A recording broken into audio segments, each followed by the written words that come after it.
So, it's been a while. A long ass while. 8 months, in fact, since I uploaded my last video. A lot of things have changed since you guys last heard from me. Some notable things include the Copenhagen sticker sales, the 10-day invisible inventory change, and some super mega turbo ass shit hype around some diamond gem gamma dopplers. Thank you, Slate, this is all your fault. And most recently, BUFF163 banning cases and capsules off the face of the planet. I wanted to talk more about that last part, as I feel like this can have some huge consequences for the case, capsules, and ultimately the sticker market as a whole. But I also think that there's also a deeper meaning behind what just happened. I'll try to lay it out all in a hopefully cohesive way. Firstly, contrary to popular belief, the company Perfect World is not owned by Valve. It's a Chinese video game publisher and mass media company. It simply is Valve's exclusive distributor for Dota 2 and CS2 in China. Secondly, before I say anything, I want to make sure that you guys understand that BUFF163 is owned by a company called NetEase. NetEase is not just a game company. It's a Chinese internet technology and communications company that also does commerce. It's also only second in video games to literally Tencent, which is like the biggest motherfucking company in China. Tencent literally owns everything when it comes to all things internet. It is literally China's version of Amazon, Uber Eats, dating, social media, YouTube, banking, payment applications all in one. All done under Tencent. My point is that NetEase is a serious fucking company and is directly in competition with Tencent to make its users happy. I think it's safe to say though that both these companies have direct ties with the CCP or the Chinese government. If there's ever going to be new regulations on banning low probability high reward loot boxes for those under 18, the first two companies to immediately conform ahead of time are Tencent and NetEase. BUFF163 recently announced that cases and capsules are no longer going to be able to be sold on the platform, and presumably many other Chinese markets are also following suit. This will also most likely lead to Perfect World, who distributes CS2 and Dota 2, and NetEase, who distributes World of Warcraft, StarCraft 2, and Overwatch, to discontinue loot boxes and capsules altogether. This may alarm a lot of you guys, but I really wouldn't worry too much. There's a lot of possibilities to what can happen to quote-unquote fix loot boxes in China, but here's a few things that I think most likely are going to happen.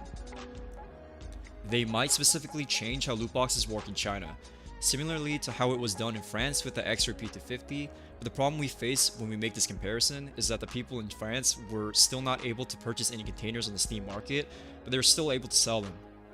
This was also implemented in other places such as the Netherlands. With the complete ban of cases and capsules in Chinese marketplaces, I feel as if China will have much stricter rules for its users to not come anywhere near anything remotely resembling gambling. These limitations were primarily meant to ban anything remotely resembling gambling to minors, but Perfect World already requires ID verification.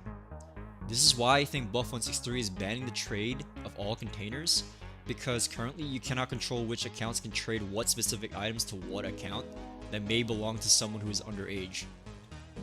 Or in other words, I mean that in targeting specific items to be untradeable based on user age or account standing. Do I think China will ban keys and cases altogether? I think this isn't out of the question, but for now, I think the most that they will do is put a limit on how many capsules or keys you can purchase in a day, like we have a $2,000 charge limit per day for the folks in the US. Now, what does this mean for our Chinese brothers moving forward?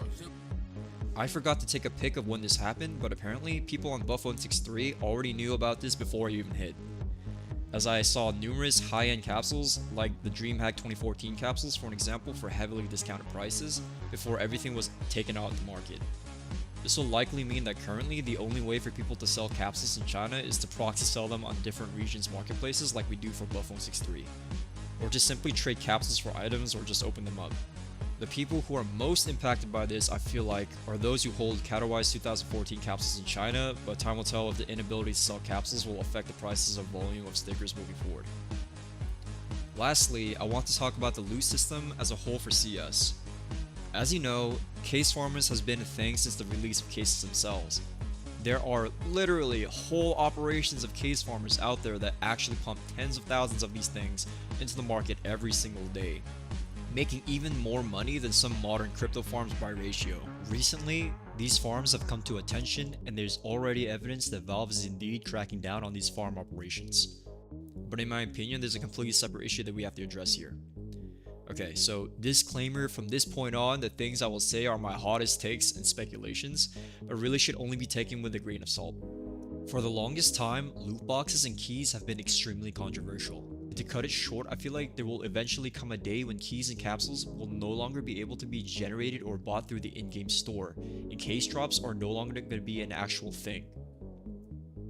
We already are seeing strict limitations to trading with the 10-day inventory invisibility, the 7-day trade hold as a whole, and untradeable keys apart from the legacy ones.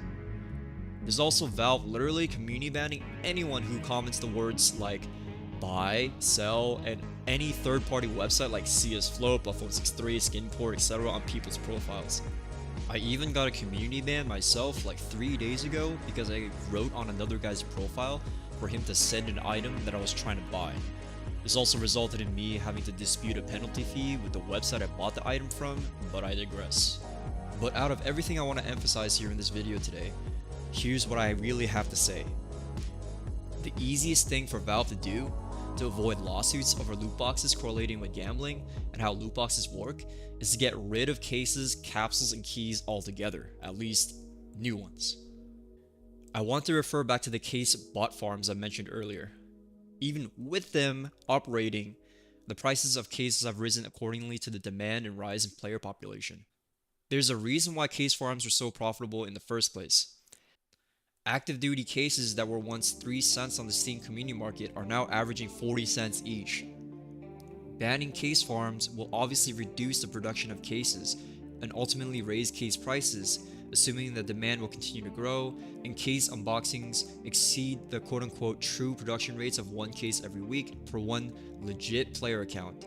Not saying that people don't casually farm a case or two on Smurfs. There may very well be a case drought coming in the near future, but even if this is not the case, they may still very well be a drop overhaul of some sort.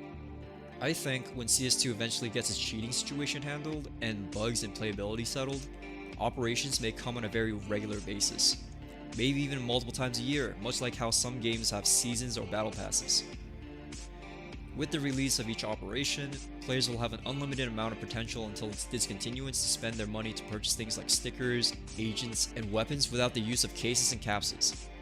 Albeit without goals like knives and gloves, although Valve may implement the ability to spend money for even those as well. Even if Valve doesn't discontinue cases altogether, with a constant stream of Operation quote-unquote stores, people can still have the ability to purchase cases directly from the game itself. And through the operation's discontinuance, the cases become quote-unquote discontinued and rare as a result, so item exclusivity that people generally want should still be there. Finally, here's some questions for everyone that I don't really think anyone has the answers to right now. Will China get rid of cases and keys altogether? What about for everyone else? How will this Chinese case and capsule ban affect the overall skin and sticker economy? Do you guys think that Valve will revamp the case and item drop system moving forward? And finally, will Valve ever fucking fix my goddamn Sapphire? Let me know what you guys want to see next, give or take another 8 months. Until then, Skull out. Peace.